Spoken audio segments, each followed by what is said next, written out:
So I own a 2019 Yamaha Tenere, and that's been bulletproof, reliable as. But I've been watching, will I sell it? Will I keep it? And every time the model's been upgraded, it's just been a different colour. It's been a little bit of minor modification. But the 2025 is a huge difference. It's a huge step. Don't worry about the electronics. Think about the other things that are on this. The suspension on this doesn't need to be touched, whereas the previous model, you had to do some work on it. But more importantly is the movement in the centre of gravity that's gone lower and further forward.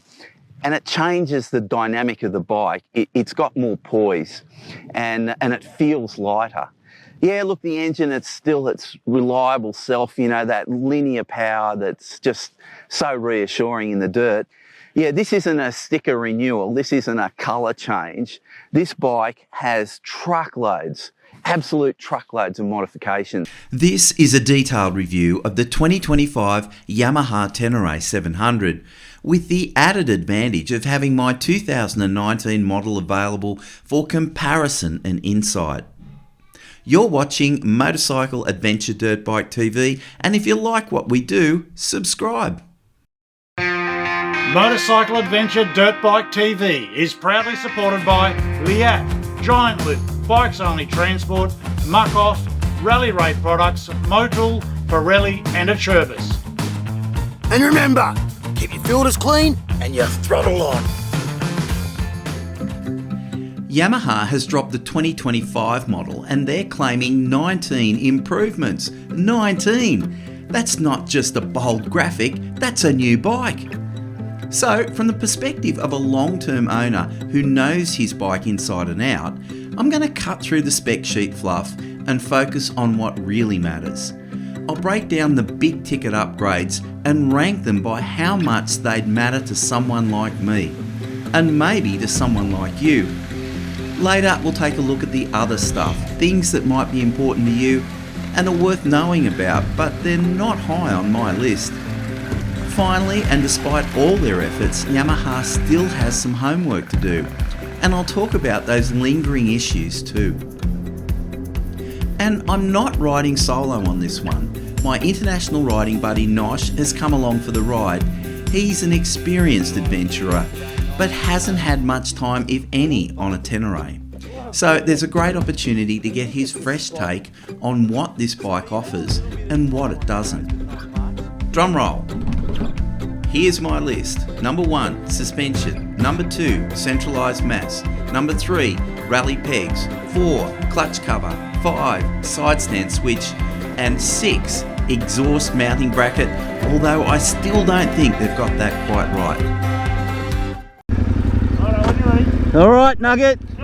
There is no way in the world I could ride through these obstacles at this speed on the previous model suspension without bottoming out the suspension with a bang.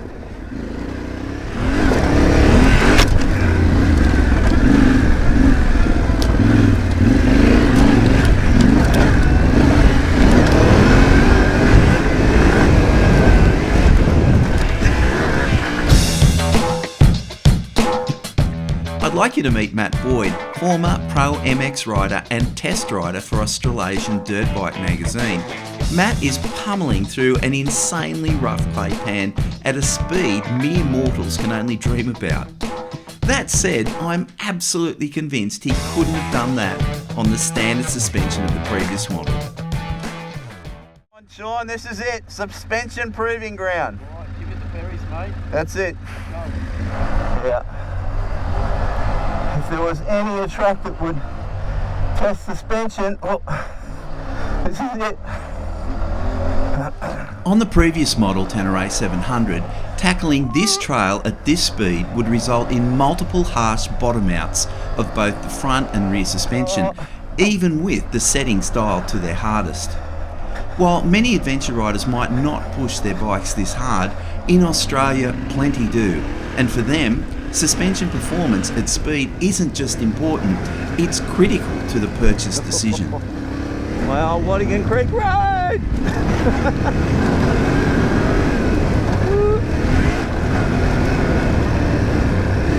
Oh God, yep, that proved it. Good news, if needed, the suspension can still be dialed in harder and preload can also be added. But I'm not fazed by a one-off bottoming. I'm pretty happy with the suspension setting as is. And it becomes obvious when we get into the tight, muddy, slippery stuff where you want that softer give in suspension. Have a look at this. Great fun. Bloody great terrain to ride a Tenere, you know, I can tell you. This is amazing fun. Woo-hoo.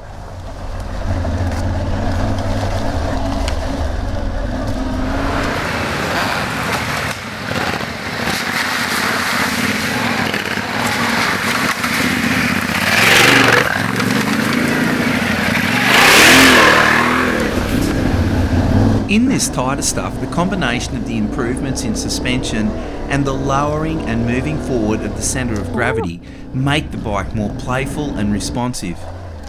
How's this for a trail? What crazy stuff.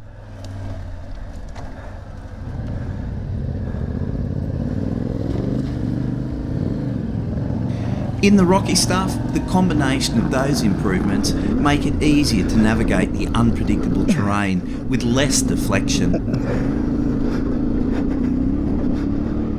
Lincoln, two things that really strike me with this bike straight off the bat. The suspension and also the centre of gravity. I've got the old model. I was only riding it a couple of days ago. The difference in the centre of gravity is huge. Yeah, it's changed a lot. Tell me what's happened. So what they've done is they've moved the fuel down and forward.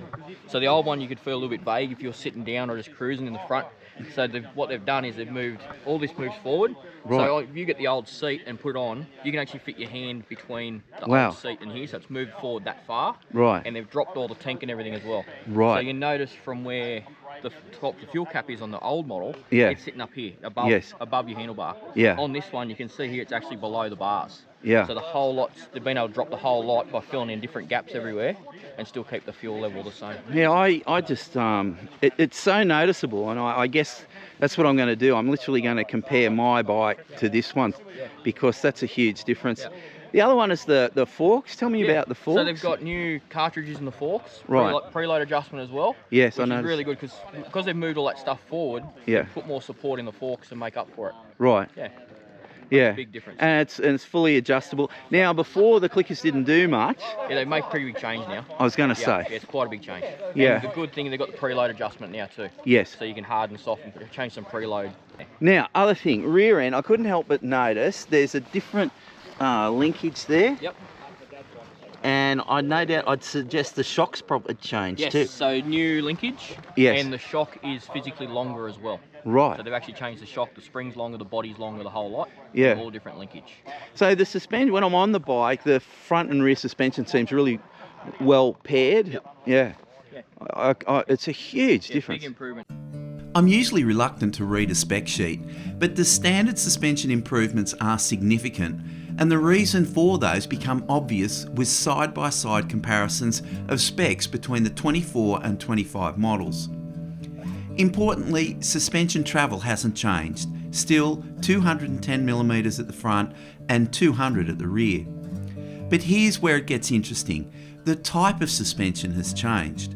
Yamaha has essentially trickled down elements of the higher spec World Raid suspension into the standard model. It's not identical to the World Raid setup, but it borrows heavily from it. Revised internals, damping characteristics and valving.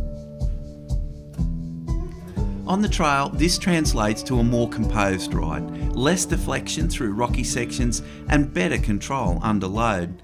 The bike feels more planted at pace, especially when the going gets rough. In the technical terrain, there's noticeably more progression and support, especially at the rear, which used to feel soft when carrying luggage or riding aggressively. It's still not a full-blown rally setup out of the box, but it's a solid step forward. For riders who never quite click with the feel of the earlier Tenere, particularly the rear end wallow or vague front end feedback, this update might be the one that wins them over. Coming in at number 3 for me, rally pegs. These things are seriously comfy, and that comfort keeps you standing longer, which is exactly where you want to be when the terrain turns gnarly, because it's a safer riding stance. For me, there are non-negotiable on any adventure setup, and the best part, I don't have to shell out a cent. Number 4, the clutch arm. It's been moved forward away from your shins. Now, if you spent any time on the old Tenere, you just sort of learn to live with it, digging into your shins. But when I handed the new one over to Nosh, it was the first thing he noticed. First impressions was this big, huge thing over here. No more touching the shin. Yeah. Sitting, standing, just works perfectly. Yeah, so this has all been moved forward. We'll just go and have a look at the clutch. So that was interfering with your... Completely. Yeah. Yes, standing on that bike, sitting on that bike, I just felt it on the shin the whole time. Yeah. This is out of the way. It just feels like a big dirt bike now. Yeah, so this has been moved forward. That clutch arm's been moved forward. Let's just have a look, and you can actually see that on the old bike. So you can see it much further back, and it bumps into your shins. And as Nosh has discovered, he's never ridden a T7, so he's gone from a 19 to a 25. Yes. And what's the first thing he observes? The old shin strike. Number 5, the side stand switch. It's great to see Yamaha re-engineer this. On the previous model, the switch was ridiculously vulnerable. I think mine lasted about a month before it was smashed to bits on a rocky track. Now, while this new design looks more compact, the wiring and plug still seem pretty exposed. An easy target for rocks and sticks. I'm keen to see how an aftermarket or OEM bash plate might help to protect it. This could be a step in the right direction, but like everything on a proper adventure bike, time and terrain will tell. If riders fall heavily on this side of the bike, with the previous models, this tended to push this bracket in and the exhaust in, and it would start hitting on the swing arm just down here. Yamaha have reinforced this exhaust bracket both down here and up where it meets the frame. It meets the frame like two arms, and there's a tremendous amount of twisting force that could potentially do a lot of damage. I'm not convinced that's fixed enough for me, and when I'm buying rear racks for this bike, I'll try to get them so that they give me added protection to that exhaust mount. On my bike that's still a bit dirty from our ride the other day with Nosh, yeah, the hard pannier racks that can also deal with soft ones give the exhaust mount some protection there, and then you've got, in addition to that, you've got your soft panniers. Time to talk about the other stuff, the upgrades that don't jump out at first glance but add some serious depth to the 2025 Tenere 700 package. Here's my list in order of how much I think they matter out in the real world. Number 1, headlights. Number 2, one touch button to kill traction control and ABS. Number 3, a one-piece screen. Number 4, TFT screen with connectivity, navigation and new switch blocks. 5, a one-piece seat. 6, an air filter snorkel modification that improves power. Number 7, traction control. And 8, ride-by-wire with 2 throttle modes. The new quad LED lights are a serious upgrade over the previous model, something I noticed straight away. It's tricky to film light throw, so you'll have to take my word for it. But the low beam gives a solid spread that made me feel confident riding through the bush. Switch to high beam and it really punches out into the darkness. Honestly, I don't see myself needing any extra lighting, but then again, I do my best to avoid riding off-road at night. I'm going to really not fuss with those alternatives, but what I really like is this ABS button here. You hold this on and that turns ABS off and traction control off. And that's all I need. I don't need this fiddly stuff. I'm not going to use it. If I get back on the road, I'm just going to stop the bike and turn that off, and ABS is back on, traction control's on, if I was doing a lot of tar. So that's the button for me. I won't be fiddling with that stuff at all. Doesn't bother me at all.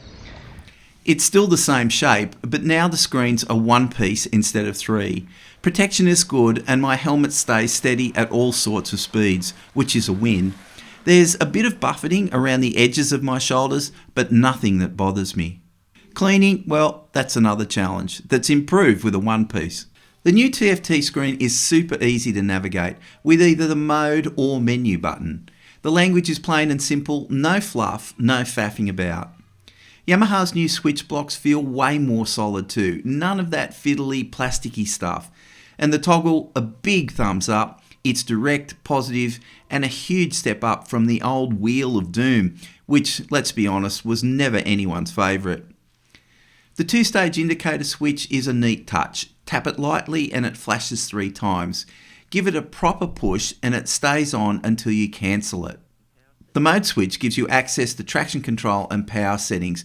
I'm not big on using either in the dirt, but I know plenty of riders like having that extra backup. For me, I'm just happy there's still a proper one-touch ABS and traction control off button.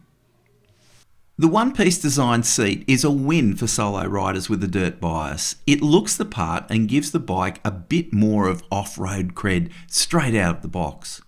However, a word of caution, a seat that slopes forward can be uncomfortable for female pillion passengers. So riders, if you're going to sell this purchase to your partner as a two-up machine, I caution that you should take your partner for a test ride. You can spot the changes to the airbox snorkel and intake if you know your T700s, but the real game changer is hidden, the new ride-by-wire throttle body. Yamaha reckons it sharpens power delivery and gives you more control.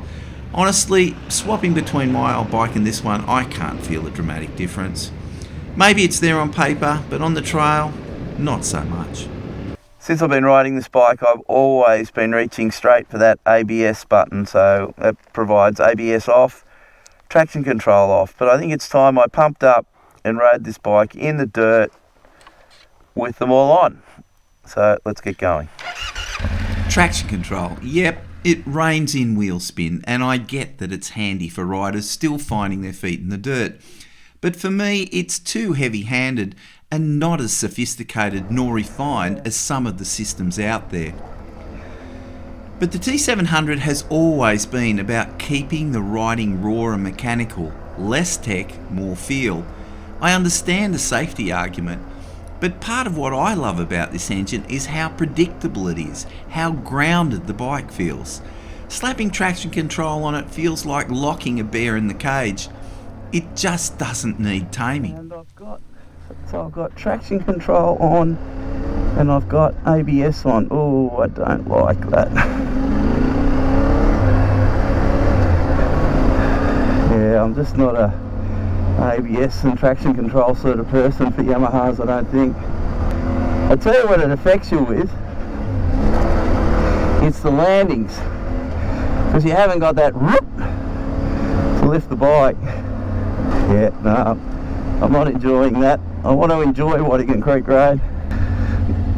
The traction control is interfering with my enjoyment. So I have to stop and push. Yeah, when I go over an erosion mount, I want to go rip, and it doesn't, it goes rip. Power maps, yeah, I get it. The Tenere 700 now gives you 2. Sport and the softer Explorer mode. But I've put this one last on my list for a reason. It's my way of tipping the hat to this brilliant engine. It never needed fancy ride modes to shine, and even now I'm not convinced it wants them either.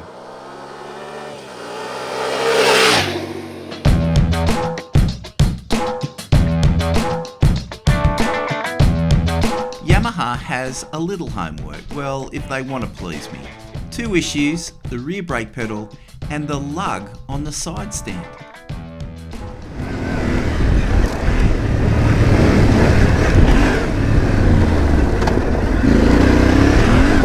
Alright, here's where I get a bit conflicted. I almost regret bringing it up. Yamaha's stuck between a rock and a budget sheet here, and I get it. For the average rider, the rear brake pedal works just fine. It's mild steel, which means if you bend it in a spill, you can just bend it back. And that's great trail side practicality. But here's the flip side. That same pliability means the brake pedal's got flex. And when you're trying to ride with precision, modulating the rear to steer the bike into a slide or load suspension just right, it's vague. The activation point is mushy, inconsistent, You're guessing, you're not feeling. See, that's applying the brakes. And then if you push it on really hard, see, this makes it difficult to feel the transition or the take-up point when you're moving at speed. Here's an example, albeit a humble one.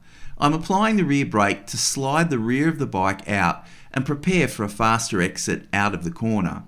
Steering the bike through the rear brake is a common technique for intermediate and advanced riders. Now, I know that's a niche gripe. Most riders won't be backing the thing into corners or trail braking into ruts. But for those who do, it matters. This isn't about riding like a Dakar Pro. It's about control, feedback, confidence, and fun. There is a fix. Go aftermarket, billet pedals, stiffer arms, tighter tolerances. But it's not cheap, and Yamaha building that in would add cost most buyers wouldn't appreciate or even notice. So I'll leave it there. If you know, you know. If you don't sweat it. Just make sure you can bend it back when gravity wins. Now this one took a little bit of time to work out. I had this feeling when I was standing on the pegs that something was grabbing my heel. And initially I thought, oh, it must be the pillion pegs. And it wasn't until later that I found out it's this little number here on the side stand. So let's just have a look at what was happening. Oh, well, that was a great way to finish off the video. The last thing I had to shoot went arse over head against a brick wall, snapped off the clutch lever. So you know what's going to happen here. First thing there is some sort of aluminium handguard. So where was I? Let's get back to that discussion. So when I'm in the standing position, I keep getting my foot stuck, and I was trying to work it out, and I thought it was the pillion pegs, but it's not. It's the lug that sticks out from the side stand. You can see it now. It's fixed my boot. I can't move my boot. Yeah, so it's this lug here. My view is I might just give it a push backwards, but just get it off the way of the boot. Probably only needs a couple of mil movement. That won't be in the way. Time to talk about the adventure build. What lessons did I learn? What would I do differently? Time to start thinking about adventure builds, and the great thing is I come with previous experience from the 2019. I guess what I've learned from that bike is that I put a little bit too many Farkles on it that were heavy, and we'll go through that in a minute. So at the moment, all I'm thinking about is an acro pipe. Why do I want to do that? It's lighter. Does it give more power just by itself? No, it doesn't. You've got to have the whole system for that to make any big difference, but it's a truckload lighter. Soft pannier racks that come out and hopefully protect this, even though they've reinforced it. I'm interested in doing that. Now, the big ticket item for me that I haven't quite worked out, am I going to get crash bars for this? Because I've seen a number of these bikes fall and do a lot of damage there, you know, particularly in rocky bits. So do I get crash bars? I'm still up in the air about that because it's weight up high. Obviously I'm going to get an off-road bash plate. I'll probably go for the OEM one that's on the 2019 over there. The final thing is aluminium handguards. A couple of minutes ago I tootled over and snapped off the end of the clutch lever as quick as anything with these plastic guards. They're not useful at all. So aluminium handguards it is. So it's a pretty simple build. So let's just go back to the 2019 one. This has got really substantial pannier racks and there's a lot of weight in them. There's a lot of weight in these OEM crash guards too, but you know, I've dropped the bike a few times and they've just protected it and they've done a great job. And then there's that centre stand. That centre stand, I don't know, it'd have to weigh 4 kilos, maybe more. And finally you've got this tank. The Safari tank is an interesting one. If you fill it to the top, yep, it makes it top heavy. But if you fill it to about 16 litres, the centre of gravity is actually lower than a standard 2019 Tenere. So I like that because you got your extra range, but again, it's just adding bulk to the bike. It makes it look bigger. And that's what Nosh was saying. Rally pegs on this bike cost me money. On that one, it's standard. They come with it. So just some umming and ahhing about what to do. But all in all, a very competent bike and one that's really well suited for Australian adventure.